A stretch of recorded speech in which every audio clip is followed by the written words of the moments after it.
Assalamualaikum warahmatullahi wabarakatuh. Selamat siang, salam sejahtera untuk kita semua. Bapak dan Ibu, perkenalkan saya Marzuki, anggota Badan Akreditasi Nasional Sekolah Madrasah. Pada sesi ini, saya akan menjelaskan bagaimana teknik penggalian data melalui telaah dokumen.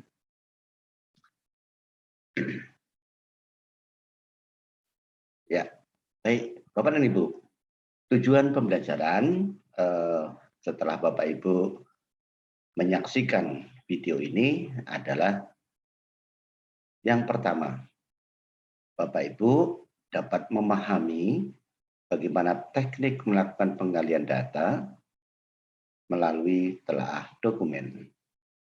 Yang kedua, Bapak Ibu dapat menentukan poin penting atau substansi isi dari dokumen yang akan ditelaah. Yang ketiga, Bapak Ibu dapat mengidentifikasi keabsahan dan atau keaslian sebuah dokumen. Baik, Bapak dan Ibu. Nah, bagaimana teknik melakukan telaah dokumen?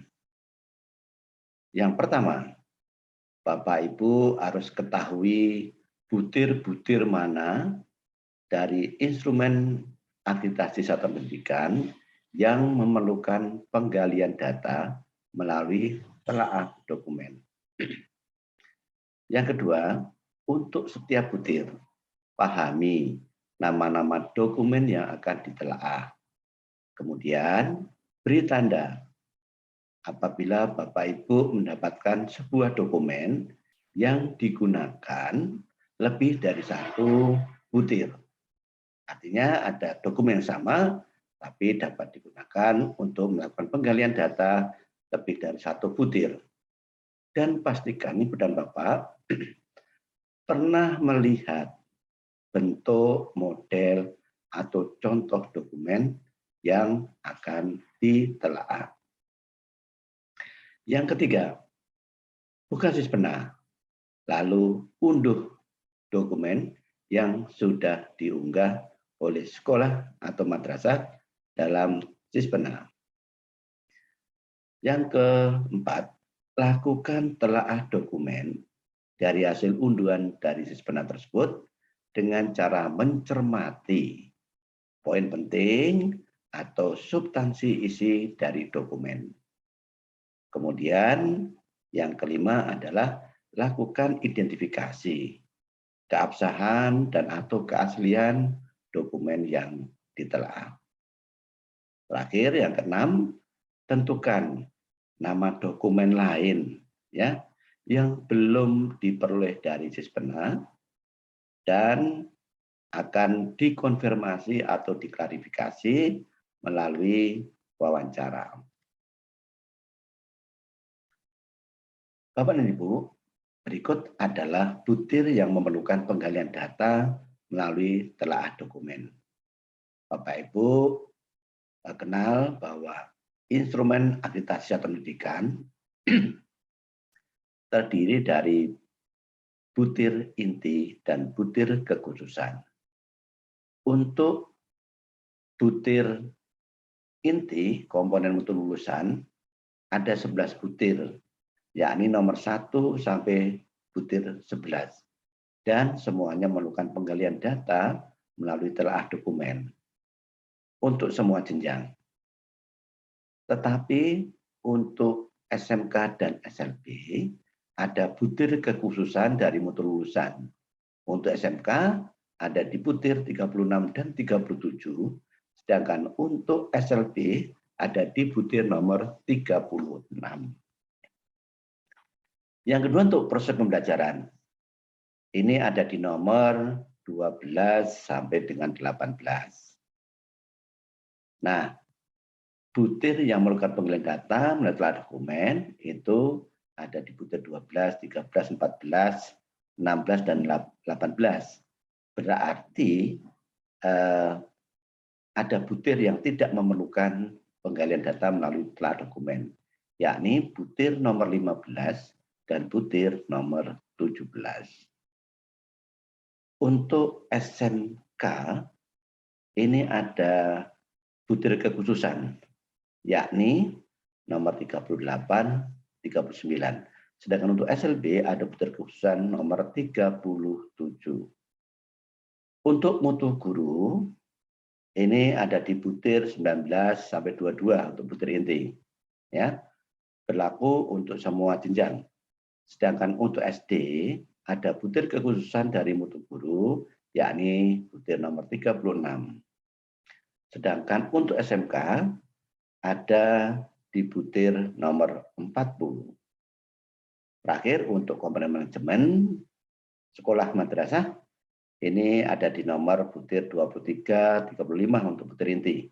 Ya, untuk SD, SMP, SMA, ya SDMI, SMP MTS, SMA, SMA MA, ini tidak ada butir kekhususan dari komponen manajemen sekolah. Tapi untuk SMK dan SLB, ini ada butir kekhususan. Untuk SMK, ada butir kekhususan di nomor 41, 42, 43, dan 44. Sedangkan untuk SLB, ada di butir kekhususan nomor 38, 39, dan 40. Baik, Bapak dan Ibu, berikut saya berikan contoh nama dokumen untuk setiap komponen. Untuk komponen mutu lulusan, saya berikan contoh untuk nomor butir 1. Ya, baik. Nah, nama dokumen yang harus ditelaah itu ada 3. Pertama, tata tertib sekolah madrasah. Yang kedua, buku piket. Yang ketiga, catatan guru atau wali kelas. Kemudian untuk proses pembelajaran, saya berikan contoh butir nomor 12. Nah, dokumen atau nama dokumen yang minta ditelaah itu ada 2. Yang pertama adalah rencana pelaksanaan pembelajaran, RPP, dan yang kedua adalah lembar praktikum, lembar praktek, atau lembar kerja siswa. Untuk mutu guru, nomor butir 19, ini dokumen yang harus ditelaah adalah hanya 1, yakni rencana pelaksanaan pembelajaran. Kemudian untuk manajemen sekolah, ini saya berikan dari butir nomor 23, ini nama dokumen yang harus ditelaah adalah notulen rapat penyusunan rencana kerja sekolah atau rencana kerja anggaran sekolah. Kemudian yang kedua adalah dokumen RKS dan RKS-nya itu sendiri. Nah, Bapak Ibu bisa melihat bahwa untuk RPP dalam contoh ini itu digunakan untuk keperluan penggalian data di butir nomor 12 dan juga diperlukan untuk penggalian data nomor 19. Nah, yang seperti ini asesor harus memberikan tanda khusus bahwa RPP tidak hanya digunakan untuk keperluan penggalian data 1 butir saja, tapi lebih dari 1 butir. Nah, Bapak dan Ibu, setelah itu asesor diminta untuk membuka Sispena, lalu mengunduh dokumen yang sudah diunggah oleh sekolah atau madrasah dalam Sispena. Nah, dalam hal ini, asesor mengakses Sispena menggunakan akun nomor induk asesor atau dikenal dengan singkatan NIA. Nah, kemudian setelah punya dokumen, nah, asesor dapat melakukan telaah dokumen dengan cara mencermati poin penting atau substansi isi dari dokumen yang akan ditelaah. Setelah itu, lakukan identifikasi keabsahan dan atau keaslian dokumen yang ditelaah. Nah, berikut adalah contoh untuk telaah dokumen butir 1, komponen mutu lulusan. Tadi sudah kita sebutkan ada 3 nama atau ada 3 jenis dokumen yang harus ditelaah. Yang pertama tata tertib, yang kedua buku piket, dan yang ketiga adalah catatan guru atau wali kelas. Perlu Bapak Ibu ketahui bahwa dokumen-dokumen yang diunggah di Sisbena oleh sekolah atau madrasah itu tidak semua dokumen, tapi hanya dokumen-dokumen tertentu saja yang sifatnya wajib diunggah. Nah, di sini biasanya yang diunggah di Sisbena untuk 3 dokumen ini hanya tata tertib sekolah. Nah, sedangkan buku piket, catatan guru wali kelas, ini biasanya diperoleh pada saat visitasi. Nah, oleh sebab itu, ketika Bapak Ibu melakukan pengalihan data pada dokumen tata tertib sekolah, maka perlu memberi tanda dokumen lain apa ya yang perlu ditelaah. Nah, di sini adalah buku piket dan catatan guru itu akan dikonfirmasi atau diklarifikasi melalui wawancara. Baik, selanjutnya bagaimana menentukan poin penting atau substansi isi dokumen yang akan ditelaah. Nah, dalam hal ini Bapak Ibu, pertama harus mencermati rumusan pernyataan butir dalam instrumen IASP. Yang kedua, mencermati indikator-indikator dalam butir.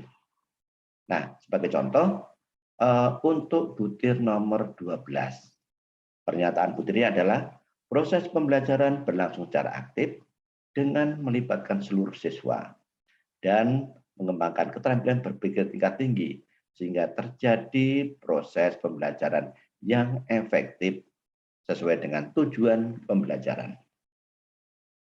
Nah, dokumen yang harus ditelaah adalah RPP.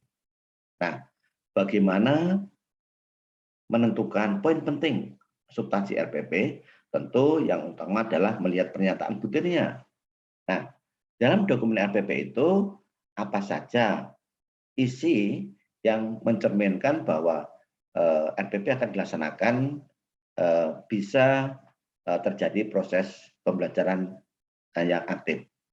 Setidaknya poin penting yang bisa dicermati adalah apakah rumusan capaian pembelajarannya tepat, ya. Bagaimana atau berapa jumlah metode yang digunakan dan variasi media yang akan digunakan. Kemudian Bapak Ibu bisa juga melihat uraian langkah-langkah pembelajaran. Nah, biasanya di langkah pembelajaran itu tercermin ya sintak atau urutan tahapan model pembelajaran yang digunakan.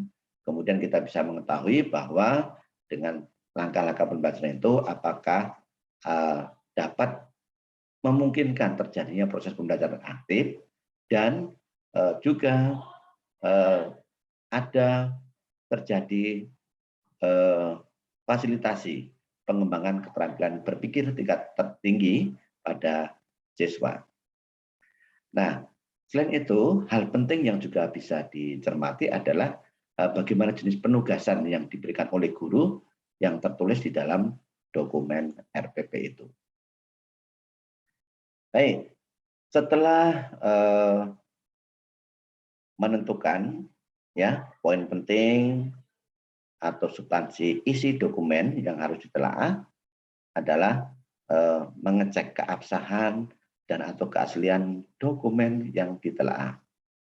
Untuk dokumen RPP, ya bisa dicek keabsahan atau keaslian dokumen. Antara lain, cek tanggal RPP dibuat, ya kapan dibuat. Nah, kadang kalau sekolah terburu-buru, ya dokumen RPP yang diupload itu tanggalnya itu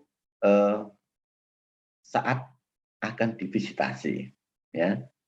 Nah, meskinya kan tanggal RPP dibuat ya kalau per awal semester, ya. Baik. Kemudian cek apakah RPP ditandatangani oleh guru. Cek apakah RPP ditandatangani oleh kepala sekolah atau Wakasek, ya, dan di buku ijab. Nah, banyak kasus bahwa sekolah guru-guru yang penting ada dokumen yang diunggah, tapi mengabaikan keabsahan dokumen. Keabsahan dokumen bisa dilihat dari adanya tanda tangan dan stempel. Kemudian cermati juga apakah RPP hasil copy paste atau buatan sendiri. Nah, Asur harus meyakini hal ini. Nah, ini penting Bapak dan Ibu. Dengan mudah, misalkan bisa dicek, dicermati halaman demi halaman, kemudian nanti kalau ditemukan misalnya ada sebuah nama yang ternyata bukan nama guru tersebut atau ada nama kota ya yang ada di situ ternyata berbeda dengan nama kota tempat guru itu bertugas. Nah, ini mengindikasikan atau patut dicurigai bahwa RPP-nya adalah hasil copy paste. Nah, demikian Bapak dan Ibu sekilas bagaimana teknik melakukan penggalian data melalui telaah dokumen. Semoga bermanfaat. Selamat mempelajari lebih lanjut. Terima kasih.